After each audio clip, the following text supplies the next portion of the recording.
Welcome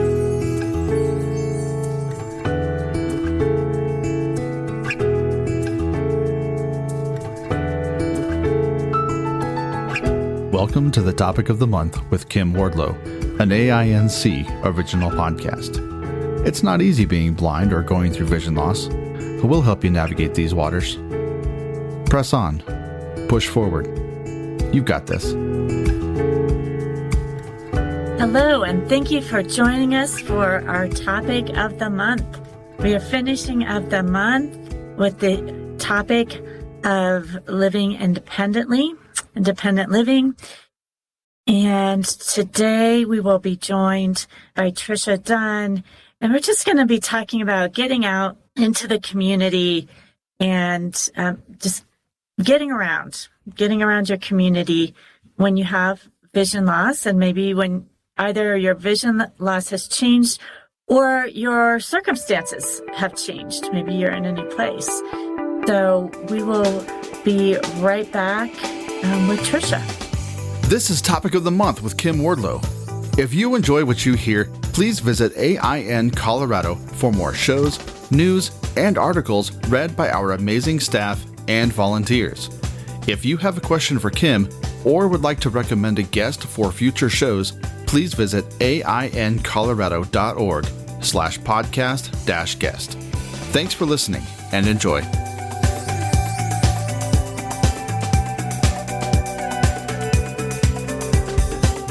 Hi, Tricia. Thanks for joining us today. You're welcome. It's really good to be with you. Well, thanks. I know that you've had some changes in the last year or two that have affected how you get out and about in your community, because I know you changed communities. So I think that will be very informative for our listeners. Do you want to tell folks just a little bit about yourself? Sure.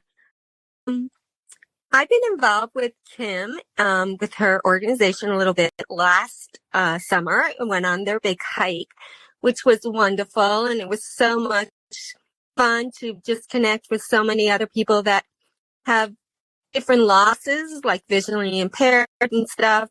I have RP, which is retinitis pigmentosus. I've been diagnosed for close to 30 years. I was 33 when I was diagnosed. And it's also a progressive disorder too. So it progresses like in multiples of 10. So like you're 40, you're 50, you're 60. And that's what has happened to me.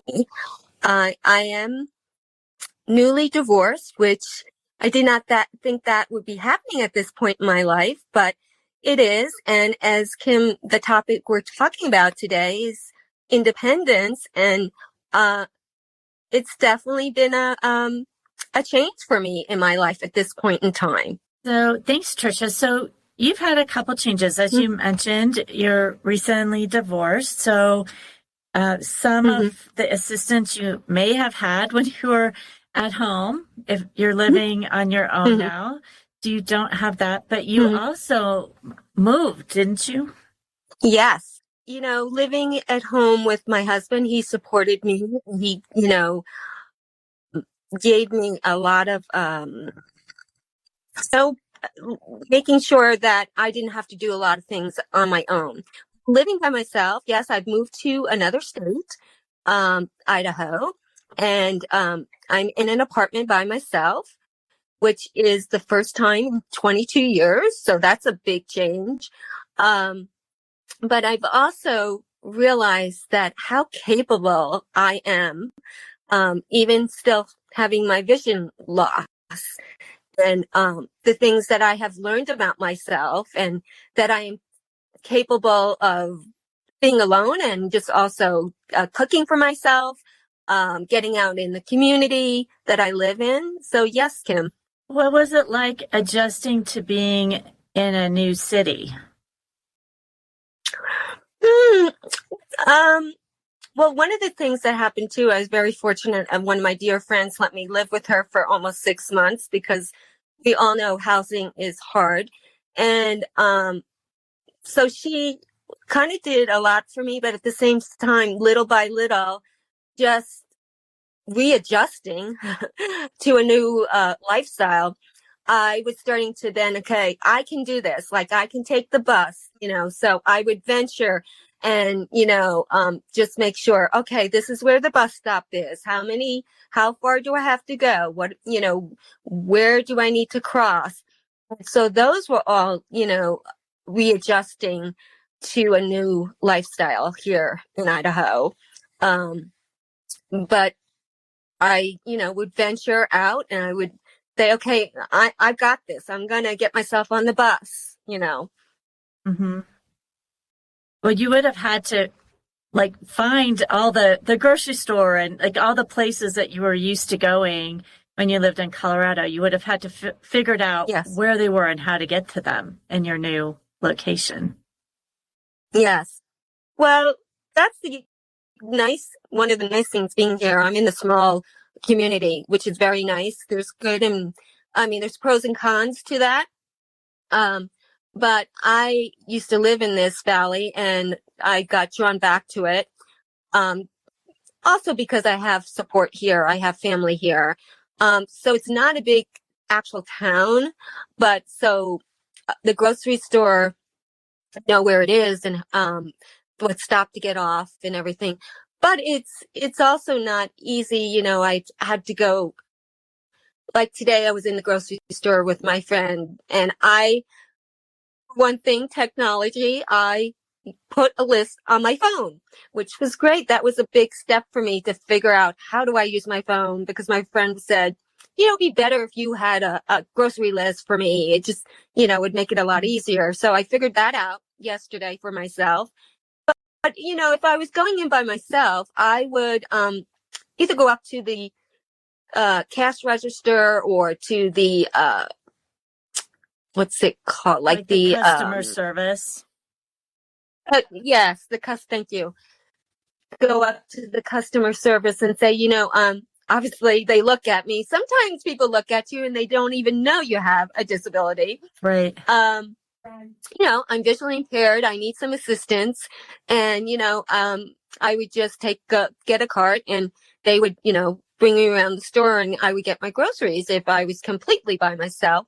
There's also a organization called Senior Connection here, which is mostly in most towns or cities. And I've connected with them and they have Meals on Wheels. And I haven't done that part yet, but I have gone to the Senior Connection and I'm doing some exercise programs there also. I'm also doing cross-country skiing and snowshoeing. I'm just trying to tap into the community I live in. And I think that's really important to people that need some support with this, or how do you live by yourself? I think it's super important you reach out to the resources in your city or your community. And that's really helping me. Today, I reached out to another organization and actually I thought I was going to be giving more to her, but she gave back to me and gave me some more resources that I can tap in so I can live more independently in my apartment with my technology, with my computer. So, that was really encouraging, but she also, was very impressed with my personality and who I am. And so I'm hoping to give back to them and support them and volunteer with them also. Oh, that'll be great. Well, it sounds like you're reaching out not only for resources to help you in practical ways, but also just socially and meeting new people and those types of things as well. Mm-hmm. Yeah, I think that's super important. I think that's what's keeping me in the spirit that I am, the person I am, and just getting out and being involved and connecting. And I think that's also can be very hard for any of us, going to a new city, going to a new town, that's not easy to, connect with people and try to make new friends. That's a big step, but like I said, I'm involved with another program that for older people, it's free for exercising. There's another, out to a church that I wanted to connect with. And we've had a lot of snow here, even though I know you guys have snow there too this week. I just like picked up the phone, called the church and said, I need a ride. And I don't even know the person that, personally who picked me up, but it's just about reaching out. And that is not easy for everyone who has a vision problem or hearing, whatever their disability may be. I think it's difficult. So, but you have to have that inner strength to say, you know what, I either can sit on the couch or I can make a great life for myself. And that's what I have decided. I've decided not to let things happen to me and just let them take me down. Just what, as I said, my divorce, that was not easy for 7 months, but I'm on the other side. And I just want to show people, just because you have a disability doesn't mean you can have a great life and do everything possible with adapting, making things like I'm involved with Higher Ground here, which is an adaptive program.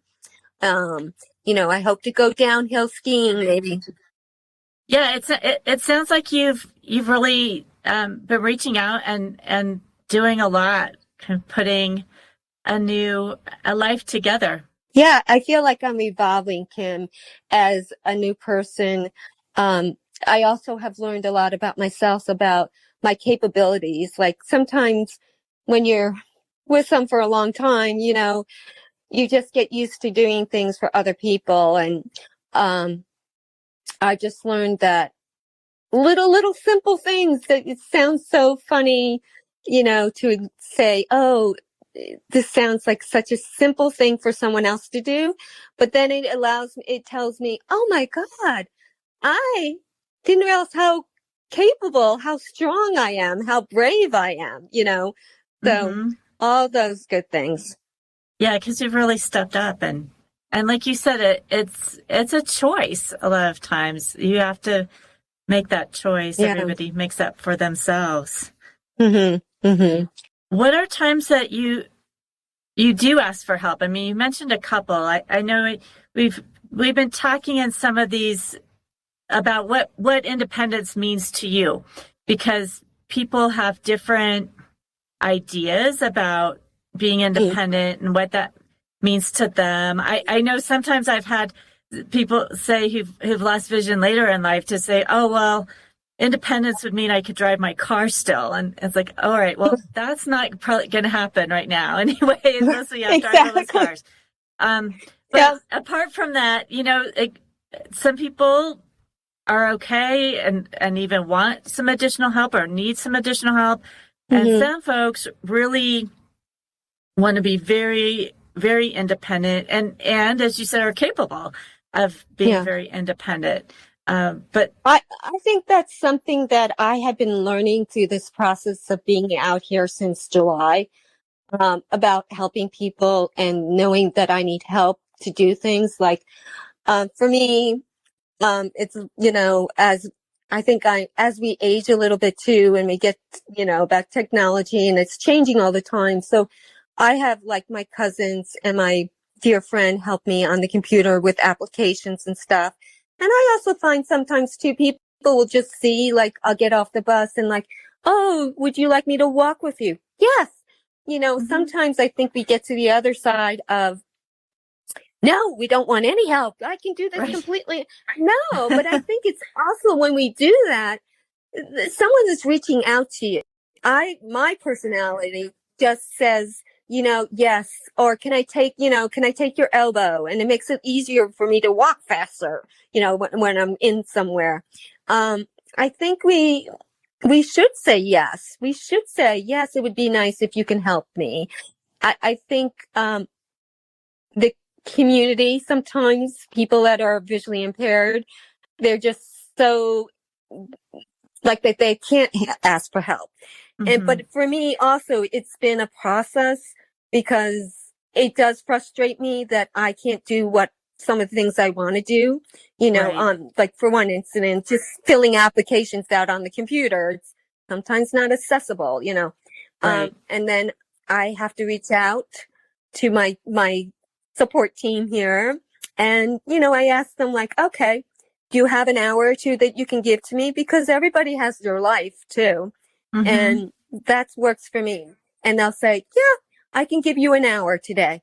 And so that, we try to, I make a list and we Yeah. try to accomplish that, get that Mm-hmm. done. And, you know, um, asking, for things like sometimes for a ride or here or there, that's, I've had to go down to, the next town, which is over an hour away. And I just had my cataract taken out. So, I have to have someone bring me there and bring me Mm-hmm. back. And so, it's all about scheduling too, I think sometimes, Right. and sometimes that can be a little difficult um, but Yeah. I'm getting better, for asking for help. Yeah. Okay. And it can make it a little bit more complicated if you're having to incorporate someone else's schedule in, in addition to your Hmm. own. But Yes. Yes. So, yeah. um, but I am really enjoying living by myself and, realizing, oh, okay, this is good. Are there particular resources or apps or techniques that you find Um, are your favorites or are the most helpful to you to being independent to the level that you're wanting? I have tapped into a lot of resources already. Like the Commission of the Blind has been here. They're Mm-hmm. setting up stuff for me.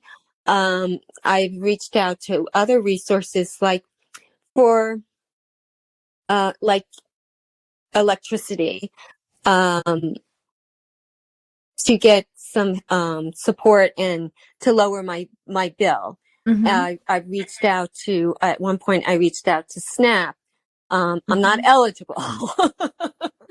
But I think it's important to look at all the resources. It doesn't mean you're going to get them all, but no matter what, go ahead and try to fill out the applications and just see where it goes.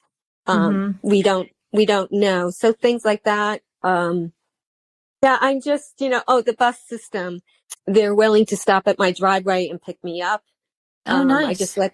I just let them know. I call them and say, uh, I'll be here. And so they're looking for me, they're on Mm-hmm. because it is just like, we have so much snow and it's underneath that snow is ice. And so Right. and so I told them like, I don't mind riding the bus. I love riding the bus, but at this time of the year, it's a little, hairy out there. So, Right. so that was their accommodation to me, that they could stop at my driveway, pick me up, just let them know that I was going to be wanting to take the bus at a certain time, and so that the bus drivers are aware of it and they'll pick me up. So are they doing Um, that for you just on the standard route and the standard bus system, or do they have like an accessoride system that goes to they people's doors? they do. But and there's an application that I have to fill out, and when I spoke to one of the people down there, they said, I don't know if you'll get it because you're very capable of at this point in time, I'm still very capable of using the bus system, Mm-hmm. there's some criteria, can you get up so many steps? Can you do this? Can you do that? And so, Right. but Right. in true honesty, I should be getting that service, Mm-hmm. um, so, but, Yeah. they did I'm pick just me. amazed that Yeah. on a standard route that they will stop at your driveway when it's not, an official stop. I'm kind of impressed by that. I don't know that they would do that here. It might be the advantage of being in a smaller town. Well, it is. And that's, like I've been so fortunate, lived in Colorado, Vancouver. So I've lived in big cities, but, that's the other thing, I think there's more resources there in bigger cities, but there are some really good, things here. Like, today this woman was just telling me about all these stuff that I'm going to reach out to some more resources that I didn't even know about. So she gave me some more information of what is here, and she said you just have to really kind of create it and look for it, and even though being a small community, because I feel like we're a resort area, so sometimes it's hard, but there are the resources here, and I've definitely been tapping into them. Well, I know last year you came back and did our hike with us. So do you do much traveling, or do you have any Hiking or traveling, or any advice for folks that want to do get out in that way? Yes, I have a trip planned for next year. I was going to plan a trip this year too. It was between these two trips. One was with an organization called Wheels for the World. It is an organization. The CEO is in a wheelchair himself. And that's why I think it calls Wheels for the World. Right. But they do small groups, and if you go on their site, like they're all over the country, and they travel like in small groups. And I was thinking of doing that, and then another person I know who does accessibility cruise planning. I'm going on a cruise with them next March. Oh, wow. And there'll be between 15 and 30 people. But where are you going? We're just going to the Caribbean. The other trip was to Peru, and I was really thinking of doing that. I just so love to travel, and there's people shouldn't like say, oh, I have a disability, I'm in a wheelchair. You call the airlines, you say, I need assistance, and you just have to tap into that kind of stuff and realize that you still can travel, just because you have a disability. I have traveled so many times by myself, and gotten assistance, gotten to the gate, gotten on the plane. I just so love doing that. So I guess I could say don't stop thinking of the things that you enjoy, because there's always some kind of way of getting around it and getting what you need. Right. Well, I haven't been on a cruise, so that sounds pretty good to me. Well, it's my first venture being on my own, but I just don't want to stop my life. I want to stop traveling, as long as I can, and as long as I can afford it. Right. Well, and I think it's a great option. So yes, you'll be traveling alone, but then once you're on the cruise, you'll be with a group of people, and of course cruises have everything you need right there. So I think that's a good option. Right. Yeah. So, and I think I might try the other group maybe at another time, to see, how that works. And that's the other thing. I think there's not too many organizations out there for people that have disability to travel with. I looked at some other organizations, and oh no. So we need more people showing the world we still can travel and enjoy life. Well, definitely. Well, it sounds like you're traveling and you're snowshoeing, and since you lived on the resort before, I think you probably have been skiing before, but you said you're going to downhill ski as well. Yeah, I'm going to try. I'm going to try it one more time to see how it goes. But I have to have good lighting, and it has to be a beautiful day for me to be out on the mountain. But yeah. And I still in the fall, I was riding a tandem out here. I just love to be doing stuff, and I love kayaking. Still hiking with my cousins and stuff. So That's great. Yeah, it sounds like you have a real love of the outdoors. I do. I really do. I hope I can come back in August to your guys' hike. I really would love to do that. Yeah, I really would love to try to, get that organized. So we would love to have you on our Bringing It to Life hike again. Yeah. It'll happen again in August. So we should be getting the exact date here soon and getting that out to everybody. I know we're starting in the next week or so to do some promos for it. So we'll be getting that information. So I hope you can come. Maybe some of the other people listening to us today will be able to come as well. That would be great. Yes. And we're going to be working. Have you ever worked with Foresight Ski Guides here when you were in Colorado? No. So we're going to be partnering with them on the hike this year. So. Oh, great. Obviously, they do guided, provide guides for blind skiers, but they're also just starting to do some summer programs as well. So, that's wonderful that they're stepping out and, thinking about that for all seasons and stuff. Yeah. I hope this is encouraging to people. That's what I would like to bring to the podcast.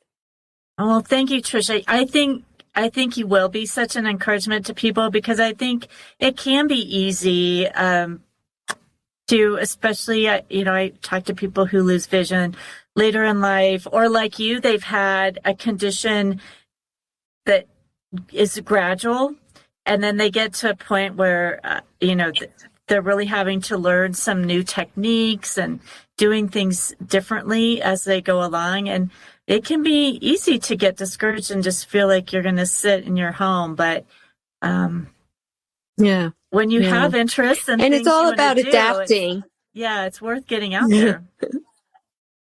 Yeah. And it's all about adapting too. Okay, I used to do it this way, but now I have to do it this other way. And, so I think that's important too, that, just accepting and just going along and realizing, I have to figure out a different way to try to do what I'm used to do. Right. And it seems like for most things that's possible. Maybe not for 100%, but for most things that people enjoy doing, there's usually a way to adapt. Well, Tricia, thank you so much. I always enjoy talking to you. And you always are just thank you. Just enthusiastic and kind of a bright spot, a cheerful person to speak with. So I always enjoy talking with you, and hope that we'll see you out in Colorado again.